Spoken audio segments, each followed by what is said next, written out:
The following program may contain coarse language, violence, nudity, mature subject matter, or scenes which may not be suitable for all viewers. Viewer discretion is advised. All Hit Radio.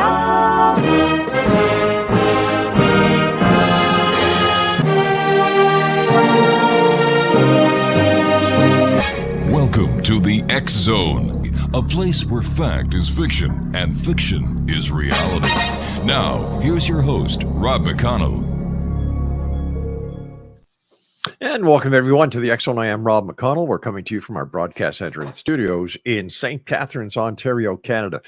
If you'd like to visit us at any time, it's xzoneradiotv.com.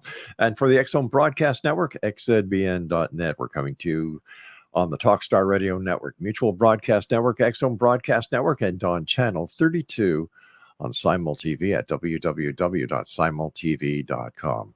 My guest this hour is no stranger to anyone who watches Simul TV, Channel 32, or listens to the X Zone, or who loves reading about UFOs, crashes, and has been a guest on every paranormal talk radio show going. And he's got a show here on the X Zone Broadcast Network. I'm talking about Kevin Randle. And Kevin, good seeing you, buddy. Yeah, it's good seeing you. Been a long time. It has, my friend. And I must say, Kevin, that since you and I last talked, there's been a lot of stuff going on within the UFO community.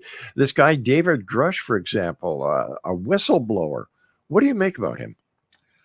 I have concerns because we don't have a lot of information that we can vet.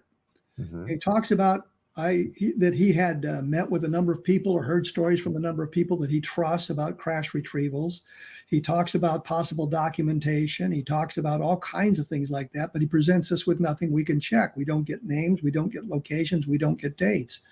In one of the interviews, he dropped the idea of this crash in 1933 in Italy. Mm-hmm. Anybody who's been around the field for a long time knows that that's a hoax. My colleagues in Italy, in Europe, Eduardo Russo, for example, has said for 20 years this thing was a hoax. The idea was that Mussolini had captured a flying saucer. They retrieved the flying saucer. The Vatican was involved. The Pope didn't want the fascists to have it, and somehow the Americans ended up with it. There's documentation that smacks like something right out of the MJ-12 playbook. Mm-hmm. That cannot be corroborated. The archives listed as places where you could find this stuff don't exist. Some of the people don't exist. There's a real problem with that. And I'm thinking, well, if this guy is touting that as one of the better of the cases, what has he been talking about? I did a blog piece. I just put it up a couple of hours ago, as a matter of fact, about this called... well, it's the number one on my blog. It's about crash retrievals and me. I think it's talking about that sort of thing. But what I did was I'd gone back through some of the stuff that Don Schmidt, Tom Carey, and I had written about on this particular topic, Roswell specifically, where we name names. We give dates, we give locations, and in the blog posting, I put pictures of the people that we had talked to and what they had said about this whole thing. And it doesn't matter which side of the fence you come down on in this particular case. I'm reporting on what these people told me. Is it accurate? Is it good information? I think it is. But the point is, I've given you the names, I've given you the locations, I've given you the dates, I've given you the sources, I've provided the transcripts of the tapes, which I have the tapes, all leading to the extraterrestrial hypothesis. And what we have from David Grusch is none of that. He just talks about, well, there's been 12 crashes and they retrieved bodies, or they may have retrieved bodies, and won't give us a lot of specifics that we can check into. I saw another interview with one of the reporters that had interviewed him, talking about how he supposedly had been sworn under oath to tell the truth in meetings with congressional representatives or Senate committees. Turns out he hasn't met with any senators at all. He's met with representatives of the senators, the senator staff. Mm-hmm. He may have appeared in front of a congressional panel at some point, but I don't know any of the details about that. Really don't have much of that. So we don't know if he was sworn in. to tell the truth. We don't know anything about that. And all we get are promises about what's going to come in the future. I am hopeful that what he's saying is the truth and it will be borne out in the future. But until we get to that point, we have to be very cautious and very skeptical of what's being said. What danger does he pose to the UFO community? He is getting an awful lot of interest from the mainstream media, which is kind of frightening given their attitudes. I know when Don Schmidt and I were going to meet with reporters for the Chicago Tribune, it ended up we were met in the hallway by an intern who told us that the editors just didn't believe this stuff and didn't want to hear about it. But they did meet with us and we did chat with them about it. I don't know what the story was when they finally did it. But if it blows up in our faces, which it can, it's going to be kind of like Condon Committee 3.0, which means simply for a long time after the Condon Committee report, that was the University of Colorado study in the late 1960s, it concluded there was nothing to this. For a long time after that, the go-to position of the skeptical community, and somewhat rightly so, was, well, the scientific community investigated this and they found there was nothing to it. In the interim, the last 50 years, we have gotten access to files, to letters, to documentation that shows us that the Condon Committee was a put-up job, that the Air Force wanted out of the UFO investigation. And there was an Air Force officer named Hippler who wrote to members of the Condon Committee, says, here's what we'd like you to find. We'd like you to find the Air Force had done a good job. There's nothing to this. And the Air Force should get out of the job of investigating UFOs. And lo and behold, 18 months later, what did they find? Those three things, but they'd agreed to it prior to the beginning of the investigation. The Roswell case, which I think is a very strong case, given the number of witnesses, given the interaction with the environment, given the hints that Air Force officers were involved, given the sheriff's report of what he'd seen, very strong case. They devoted 1 or 2 lines to it, which was saying, well, basically we couldn't get a hold of the cars, which were supposedly stalled at level land. We couldn't do any of the investigation, so we didn't do anything with it. And we can think of no way in which a electromagnetic field could suppress the car engine and then remove that field and the car engine would restart spontaneously. And I thought, well, there's a darn good question. Let's look into that. So I went through some probably 500 or 600 reports of UFOs interfering with the operation of vehicles. Mark Roddicker done a long report on that. Mm-hmm. And there's other sources that I was able to access. And I found out in the vast majority of the cases, the witness did not report the car starting spontaneously, but that the witness took some action. And they would say things like, once the UFO was gone, the car started normally. Well, did you twist the key? Did you do anything to make the car start? Only in a couple of the cases did the witness suggest the vehicle had started spontaneously. So their rejection of the level land type cases with stalled cars was not adequately researched. So I look at all of that stuff, but the point simply is, even with that, the Condon Committee report kind of suppressed UFO information for a long time because that was the go-to point. The scientific investigation didn't find anything to UFOs. And if this blows up, I fear that we're going to be, well, we had all this stuff about this whistleblower, and it turned out there was some problems with his testimony. Is it possible, Kevin, that this is the result of the American military wearing mud on their face after the Chinese balloon fiascos, that they needed to do something? They needed to get a distraction from that and put it back on UFOs, like many people believe they did going back to the Roswell days. I don't think that the Chinese balloon fiasco, and that's a good term for it, by the way, really had anything to do with this, because this predated that. But so, his media exposure predated the. Oh, I'm sorry, but I was thinking in terms of this push for more information that goes back to. No, I'm talking about David Grusch coming out and all this whistleblowing after the Chinese balloon fiasco. In intelligence, if you discover a leak, mm-hmm. the thing you do is pump the leak with bad information to discredit all the information.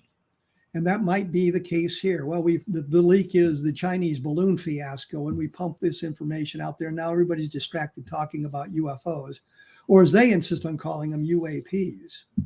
And we seem to be getting more interest. But I sat in on the when Sean Kirkpatrick sat in front of the Senate committee. It was the chairman of the committee, the senator from Iowa, Joni Ernst, and I think one other person sitting there questioning this guy. And you've got this huge room, and you've got this table with all these seats. And there's a picture of it on my blog, as a matter of fact, talking about this. But they never got into the substance. It was about the logistics. It was about the problems. It was about, we're doing this, we're doing that. We've looked at this many cases, we've done this, but there was no specifics. I sat on the NASA panel, which anybody could have done, of course, because it was all over the internet. And it was the same sort of thing. It was just the logistics and what we're going to do and what we're going to do about this. It wasn't anything about the investigations. Who are the investigators? What are they doing? What have they found? Well, what else is in the files? I think if you go back to the Project Blue Book files and you go through those carefully, you're going to find a lot of spectacular cases. I just recently talked about the case from Austin, Texas, one of the last unidentifieds in the Project Blue Book files. What happened there was a guy had a sighting. He was in sight for 10 minutes. It was a cigar-shaped craft. He said that he'd stopped. He was watching it. He flashed the only code he could think, which was 3.14. And I'm thinking, great, if the aliens are using base 10 for their mathematical calculations, and if they're not, the 3.14 might not mean anything to them. But the Air Force investigators, an officer came out, they filled out their ridiculously long and uncomplicated form, and the Air Force wrote it off as insufficient data for scientific analysis. Well, he got angry and wrote to him and said, what more data could you possibly want? We filled out your form. The lieutenant, his name was Foreman, by the way, filled it out as completely as he could. I don't know what more I could tell you about this. And they finally categorized it as unidentified. But the point is, they first inclination was put it in insufficient data for scientific analysis. And when you look at that, I estimate there's 4,000 to 5,000 cases in the Blue Book files that are insufficient data. That's not a solution. That's a categorization that gets it away from the dreaded unidentified category. And I think that's one of the things that we need to look at. There's good history here if we go back and we research it carefully. If, in fact, the information that David Grusch was spreading with the media, would it not make sense that if it was true that the government would, in fact, throw it under national security and cause a media blackout? Well, in this country, that'd be very difficult to do, especially with the information that's come out. They have to be very careful on that respect, because if they push too hard in that direction, then sometimes reporters actually do their jobs and do investigative journalism and cause more trouble than it's worth. But I think that the problem here is he's not given us anything to really work with. He's talking about people that he's talked to. Eichmann can make the same claims. Yeah. And that doesn't really get us any further along. I've talked to people who handled the debris. I've talked to people who claim they saw the alien bodies. I mean, that puts me that much closer to the central core. Now, were those people lying to me? Well, some of them were, as a matter of fact, and we discovered that, and we outed them as soon as we found out that the information they were supplying wasn't credible. We made sure that everybody understood that, which has come back to haunt me a number of times, as a matter of fact. Hey, Kevin, I hate to do this to you, my friend. We've got to take a commercial break. I believe your blog spot is kevinrandle.blogspot.com. Am I correct? Yes, you are correct. Geez, I wonder why I keep on remembering that one. Kevin Randle, great seeing you, my friend. Thanks very much for joining us tonight. And Kevin and I will return on the other side of this break as the X Zone continues with yours truly, Rob McConnell, from our broadcast center and studios in St. Catharines, Ontario. Check us out online at www.xzoneradiotv.com. Welcome back, everyone. kevinrandle.blogspot.com is the website for the gentleman who you see with me here on the screen tonight, my good friend Kevin Randle. Kevin, why would a whistleblower blow his whistle if he's taken an oath to keep secrets? I have no idea. I think there's a point where I think the whistleblower allegedly sees something that he or she believes is wrong and feels it necessary to communicate it to some other authority. And oftentimes that's a good thing. But there's others who are labeled as whistleblowers. I mean, all we know right now is that we are hearing rumors, things that he overheard, things that people told him about, but he hasn't presented any evidence. So what kind of whistleblowing is that? I think he was annoyed that he's heard these stories about UFO crashes, and that the ARROW, the new acronym for the investigation of UFOs, didn't have any information on this or access to that information, and he thought that was something that should be in their purview. Which of course, if they're investigating UFOs or UAPs or whatever over the United States, that should be information they should have. The historical aspect of it should be there. So that would be one of the reasons you'd have a whistleblower doing something like that. And Jerry Clark warned me about being too pessimistic about this. We really need more information before we can draw a complete and total conclusion about what he's saying and how valid it is. But the little bit of information we have leads me into the direction that suggests maybe this isn't as outstanding, wasn't as exciting as is being made out to be in the media. I watched a reporter where he was talking about, he mentioned, or one of his cohorts mentioned, that there might have been crew recovered. And she said, well, she sends chills down my spine, shivers and chills down my spine, hearing this. And I'm thinking, good Lord, Don Schmidt and I were talking about this 30 years ago. It didn't send shivers down anybody's spine then. And they just relegated us to the tinfoil hat brigade type thing. They're too sophisticated being in UFOs. We go through this periodically where somebody comes out and looks like it's going to be blowing the lid off everything, and then the lid clamps back down. John Greenwald just put up a piece, I think a week ago last Monday, where he mentioned that some of the exceptions to the FOIA request, the Freedom of Information request, have been strengthened, making it more difficult to get FOIA requests on certain aspects of this stuff. Rather than moving toward open transparency, we're moving a little bit away from that. And this might be a whole way of kind of blunting the disclosure brigade by putting this stuff out here, and then suddenly we get no further. We can learn nothing more about it. So it's just, it's just a bunch of rumors, and we don't need to pay any attention to it. If in fact this information that David Grusch has is legitimate, wouldn't Congress move faster in getting into these investigations that they're supposed to be getting into in order to find out who, what, when, where, why, and how? Well, they're too busy investigating Trump to see if he colluded with the Russians on the 2016 election.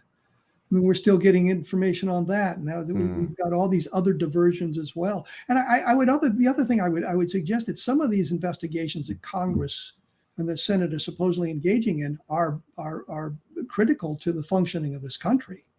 And discovering whether or not alien visitation is real isn't among them, because you look at the whole history. We can go back 75 years. Right. We can go back to the Roswell case. We can go back to the Foo Fighters of the Second World War and say this is where the modern era began. And now here we are in 2023, and that has not adversely affected life on the planet Earth in any way, shape, or form. So why should I worry about alien visitation when it hasn't affected my life at all? That sort of thing. So I think we've got to take a look at that. I wondered back in the Carter administration, if you remember the hostage situation that took place at the end of the Carter administration for 18 months or whatever it was. If that wasn't a diversion to keep Carter away from worrying about UFOs and flying saucers, because you remember Carter made a campaign promise, as has others, that we would get the information about UFOs. Well, nothing ever came out. And I did a book called UFOs in the Deep State looking at that. And well, why don't we know more about this? And I think the answer is it's all about the power. And if you talk too much about UFOs, if there really is alien visitation and you talk too much about it, your power may be diffused. And so it's about the power and the money. Dan Sheehan, who is a lawyer, told me, and I recount this in the book, told me that he had been asked by Carter to take a look at some of the UFO stuff. And he saw the secret Project Blue Book files, or part of them, that showed photographs of a crash saucer and that sort of thing. But more importantly, Sheehan was telling me that when Carter met with George H.W. Bush, who at the time was the director of Central Intelligence, and they're discussing all these sorts of things, and Bush said to him, I would like to remain as the director of Central Intelligence when you take over. And Carter said, well, I'm bringing in my own guy.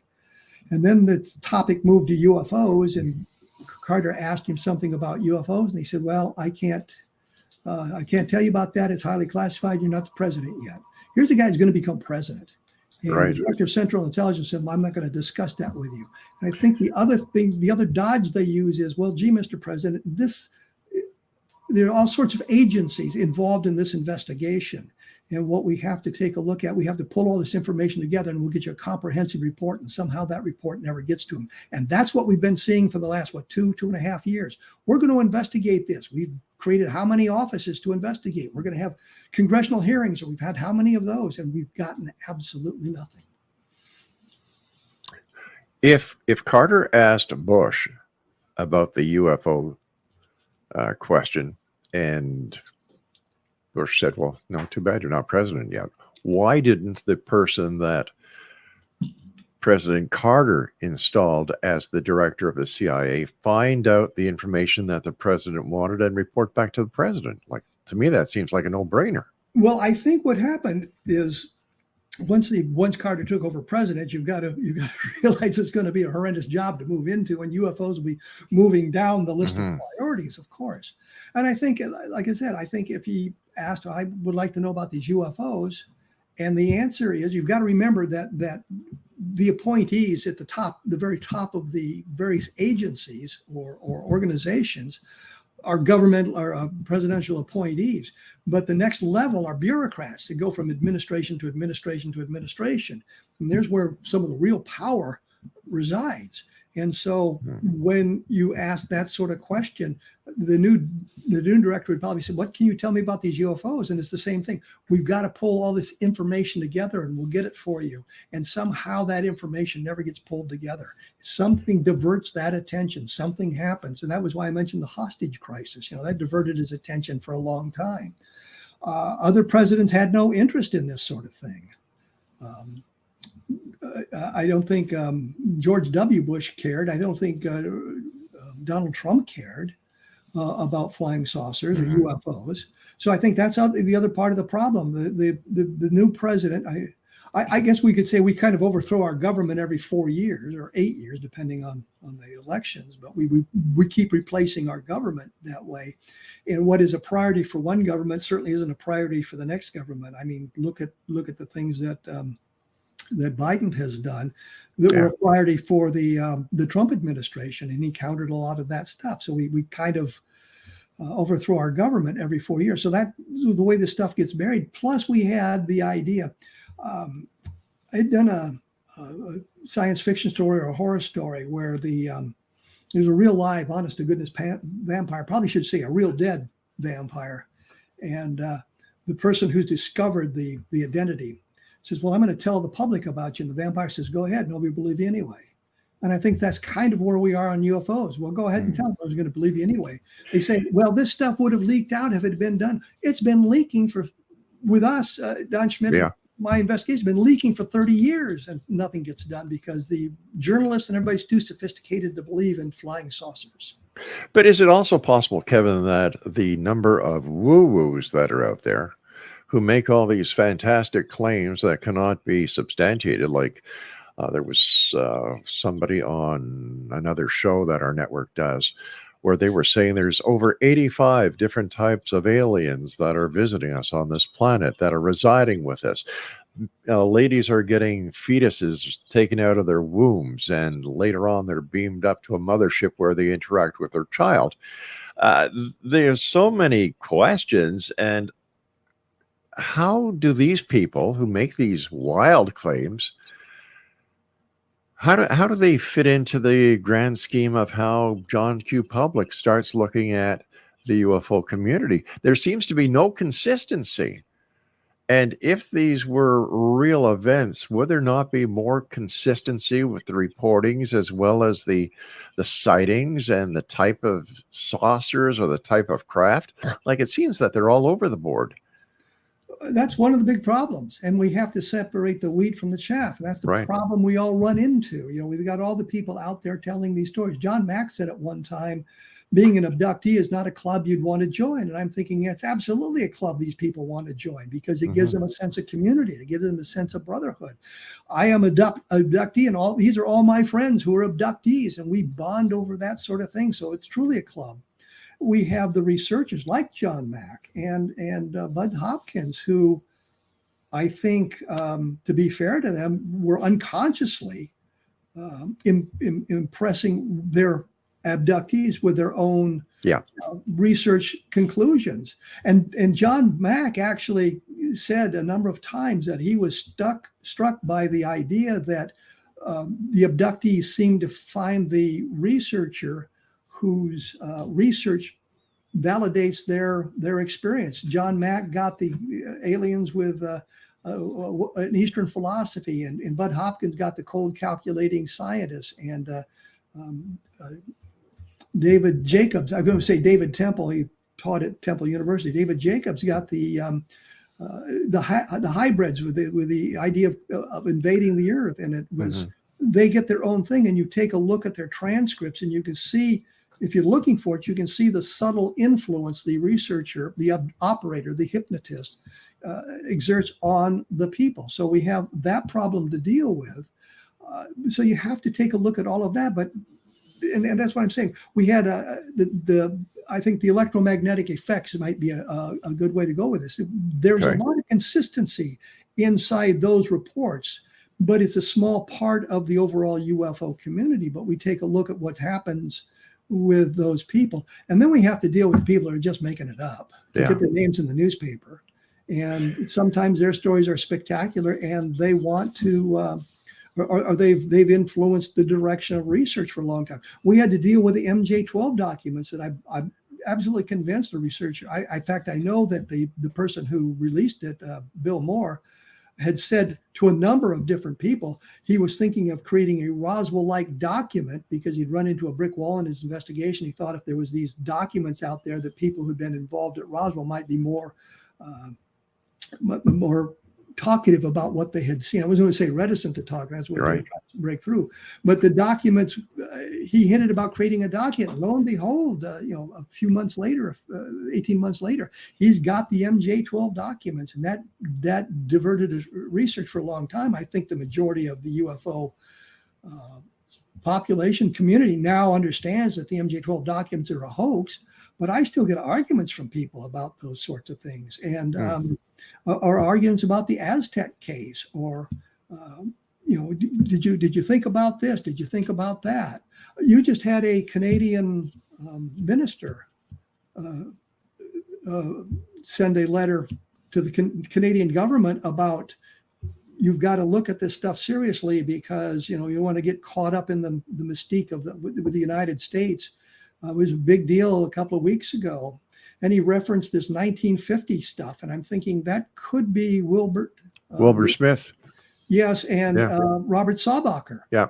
And that stuff. And I looked at that and I said, but Saubacher, who verified the UFO flying saucer stuff, and said Behind the Flying Saucers, which was the book about the Aztec case, or part of the book about the Aztec case, was thoroughly debunked. And yet we're still dealing with that from 1950. So it's crazy. Hey, Kev, stand by. We've got to take our break, please. Don't go anywhere. Stay seated. No, stay seated. No need to stand up. Exonation, our guest is Kevin Randle, www.kevinrandle.blogspot.com, and we'll be back on the other side as we continue this fascinating conversation with our good friend. And you can listen to Kevin's replays and archives at www.xzbn.net. This is the X Zone. I am Rob McConnell. Kevin Randle and I return on the other side of this break. Don't go away. Just a couple of things to bring to your attention, Explanation. I was advised earlier today that there was problems with our stream at xzbn.net. That was due to a problem with our servers in the United Kingdom. That problem has been rectified. Everything is back running up at xzbn.net, where you can listen to the X-Zone Broadcast Network and a lot of our shows with our compliments. That gentleman you see on your screen, Kevin Randle, he's got his own show up there, A Different Perspective. And once again, his blogspot is kevinrandle.blogspot.com. Kevin, is it possible that we're looking at the wrong way to look for the evidence of UFOs as well as the extraterrestrial visitors that are coming here? Why do we expect them to be carbon-based units, and why do we expect their science to be like our science, that we can actually understand why, who, what, when, where, why? It seems that there's a lot of people who are putting too much of the human factor into this entire equation. There is some of that. I think part of the problem goes back to the science fiction movies of the 1930s, 1940s. Whenever they showed an alien, it was always a human in some kind of strange costume, things like that. And I think we've been kind of conditioned to that throughout the history of our media, simply because it's only recently that the capability to create really obnoxious looking aliens has been available to Hollywood and the other filmmakers. I think that's part of the problem. And I think that we all look at the idea that intelligence is going to evolve in a certain way, that you need the two eyes for the stereoscopic vision. You need an opposable thumb so you can grasp things. I'm not sure about walking upright as a necessary contributor to intelligence, but I think we look at our evolution and kind of apply it there. I've also said repeatedly that if my example used to be wonderful because it worked quite well, that if you took a VCR and a TV and a TV monitor and a power pack back to Merlin the Magician and showed it to him, and you got this black ribbon, the videotape, and if you know the secrets, you can get sound and color pictures off it and say, okay, here it is duplicated. And to do that, he would have to understand two things that are invisible: magnetism and electricity, which of course at that time frame they didn't understand that. I think that if we're dealing with an alien race and they've discovered a way of traveling the interstellar distances, which we can't do, and we talk theoretically on ways of doing it, but we really don't have the means to do it at this point. I don't know when we'll get the means. Although that kind of reminds me, and if you remember the movie Forbidden Planet, at the beginning as they're introducing it, they say men from Earth first reached the moon at the end of the 21st century. Well, it was like 15 years later from that movie that we actually got onto the moon. So our science does progress, but I think an alien science would be so far superior to ours that, as Arthur C. Clarke said, it would be like magic to us. It would seem like magic. And I think that's where we are.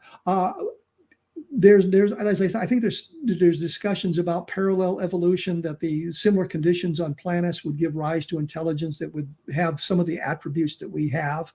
But there have been some cases where the aliens described don't look very human. They're not very humanoid at all. So, it's just one of those things that we have been conditioned to think that way. And there's been discussion in the UFO community on the possibility of silicon-based life form, opposed to carbon-based life form and things like that. But I would say I think the physics of the universe probably are the same throughout our entire universe. The physical laws that we operate under here on Earth probably exist throughout our galaxy and then the rest of the universe as well. So that may be some of it as well. So I guess we can say that the way that we anticipate seeing an extraterrestrial would be like the Santa Claus syndrome, because Santa Claus looks the same, even though Santa Claus has never really existed. Well, because people have been pushing that. Yeah. I think that the idea of the small gray aliens was pushed particularly after some of the abduction cases. I think Whitley Strieber kind of set that in people's minds. But if you go to Europe or you go to Africa or you go to Asia and you talk to people who are talking about having been abducted, oftentimes the aliens don't look anything like what's reported in the United States or in the North American continent. They're different. They're a lot different. And we have cases of the aliens looking really bizarre. Some of the stuff out of South America, though, looks like the aliens from science fiction movies, which kind of cracks me up. As something else that has gone by the by, you and I have talked about cattle mutilations. We've talked about a lot of different aspects. But somebody was sending us a bunch of information over the last couple of weeks about these underground bases where the alien... Yeah, and it's like, oh, come on, here we go again, the merry-go-round, right? Absolutely. It becomes full circle. Yeah, the underground base ideas... ridiculous. I remember I was in Mesa, Arizona at a conference. It must have been in the mid 1980s. And somebody was there talking about the underground bases and how they're all connected with tunnels underground and all of that sort of thing. But then nobody ever comes up with the pictures. Nobody ever has any evidence for this. Right. And that's one of the problems. I can understand if you're dealing with an alien spacecraft that is in sight for 5 or 10 minutes, or it's landed, left a burned area, and it's gone, that there's not a whole lot you can gather in the way of information, but there is some traces there. There's some evidence there. But with a lot of this stuff, there's just not the kind of evidence you'd expect. You mentioned cattle mutilations, and the one thing that always cracked me up is I've seen this picture a number of times of a cow laying in a field that has been partially mutilated, and they say, you see, there's no footprints of the scavengers around it. And I'm thinking, yeah, look at all the bird droppings on the carcass. That might be a hint right there. What happened? And they would talk about upside mutilations, meaning the side it's laying on. Right. Predators couldn't get to it to attack, and it's always the soft tissues as well. I was challenged once. Somebody said, "Well, when we've analyzed some of the animals, there's an extreme lack of copper in the blood. How do you explain that?" And I thought, well, there's a darn good question. And thank you, Internet, because I could answer it. I discovered that copper deficiency in cattle is a real problem, and that often the ranchers provide copper supplements to their animals. And once a cow is given birth, for example, the copper levels in that animal are extremely low. And so the answer to the question is that's an environmental problem that can be rectified with the proper supplements. Yeah, just like us who need to take vitamins, multivitamins, or iron pills or whatever. Kevin, with your ear to the ground, have you heard of any new exciting UFO cases? Well, there's some interesting stuff going on, but the problem is we're running into the same problem we've had for literally decades, and that's figuring out where the good cases are from the bad ones.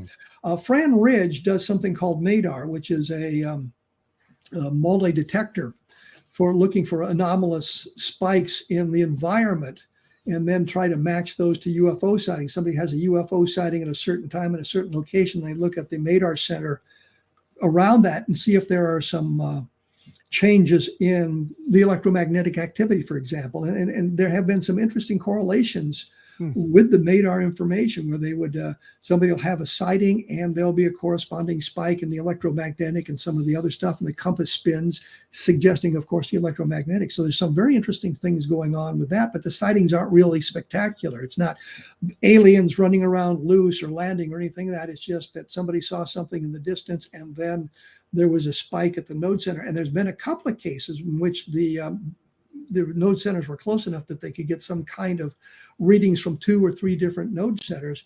I had suggested to Fran that they try to get pictures of people around those node centers who would go out and look. And he said, yeah, we've already doing that. And so they're doing that sort of thing. And I think that's a wonderful bit of research, because if you've got a UFO sighting and you've got the instrumentality to record that independently of the sighting, and yet you can get somebody out there, some other people out there to look at the object and maybe photograph it, then you've got a nice body of evidence. So that's going on. It's all done outside the purview of the government or the Air Force or any of the investigations going on. It's something that's being done by private citizens. And I think it's a wonderful, wonderful project that people are dedicating their resources to purchasing the equipment and monitoring what's going on in their environment to see if there's any kind of correlation.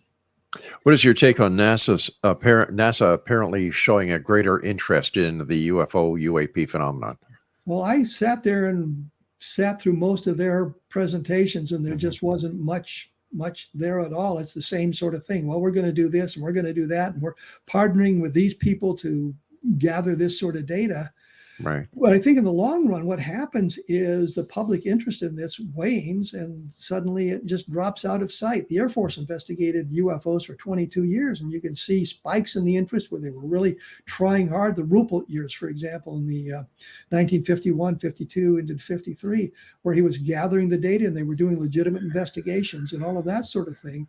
And yet, pretty soon the interest changed in the Air Force and nobody was doing it. They were filing the reports, throwing them away, or just not doing the follow-up investigation. So I'm just not enthusiastic about any of this because we've seen it all before. Kevin, is it possible that during the early days of ufology, going to the late 40s to the mid 50s, that the technology wasn't as attuned as it is now? And with the attunement of technology and the advancements of technology, that what could have made the UFO claim seem more probable isn't there today because of all the modern technology we have that is basically, trying to find out if it's true or not.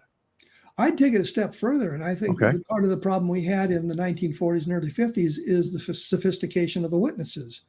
We weren't all geared to what's in the sky around us or what environmental factors may produce some of these effects. So it's that what you've outlined, and that as well. We've become more sophisticated and realize that that's a meteor, regardless of what you say, that a meteor flying overhead can make a lot of noise, sonic booms and that sort of thing. So yeah, that's some of it right there. And we can spot that. I had a guy call me one day and said, did you see that flying saucer that came over just a few minutes ago? And I see, it's a Skylab. I saw it, or the Space Lab, space station. Right. International Space Station. He had seen that and watched it across the sky, and he called me and didn't realize what it was.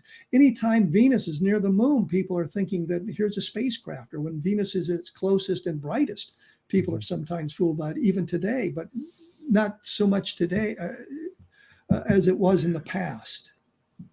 Kevin, as always, talking to you makes time fly, my friend. It is truly a time-traveling experience when I talk to you.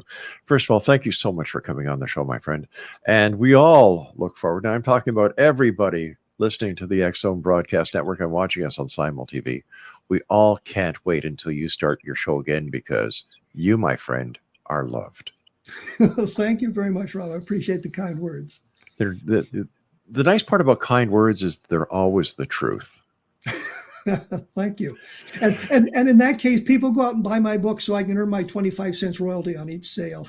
We'll do our best to get it out there, Kevin. Once again, speaking about your books, any new books coming up? I've got one coming out in the fall called 1973, and it relates partially to the Pascagoula abduction, which if there's really abductions, this would be the one. Right. And what was going on in 1973 in the world of ufology, which was much more than just the Pascagoula sighting. It'll be out in the fall.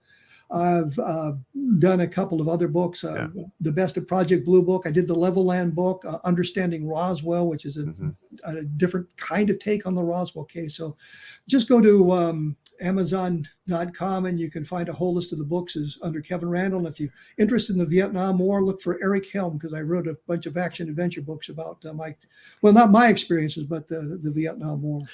And it's never too early to start buying Christmas gifts because Kevin Randle's books are always great Christmas gifts. And birthday presents too. And birthday presents. Let me see. Thanksgiving, because there's no turkeys. That's right. Anniversaries and any other day of the week because they make great reading. Before I go, Kevin, thank you very much for your service and the great things that you did for us while you were over on the other side, protecting us and making sure that freedom and democracy reign. And until the next time I see you, my friend, which I hope won't be so long, take care of yourself. And thank you so much for joining us today, Kevin. Thank you, Rob. Appreciate the time. Anytime, my friend. Exonation, that's it for this hour. I'll be back on the other side of the news as once again we continue here in the Exo from our broadcast center and studios in St. Catharines, Ontario. Don't forget, Kevin Randle's books are available on Amazon.com, and his website is kevinrandle.blogspot.com. I'm Rob McConnell. Exxon at exonradiotv.com is the website, and to contact me by email, exxon at exonradiotv.com. This is the Exxon. I am Rob McConnell. Catch you on the other side of the news.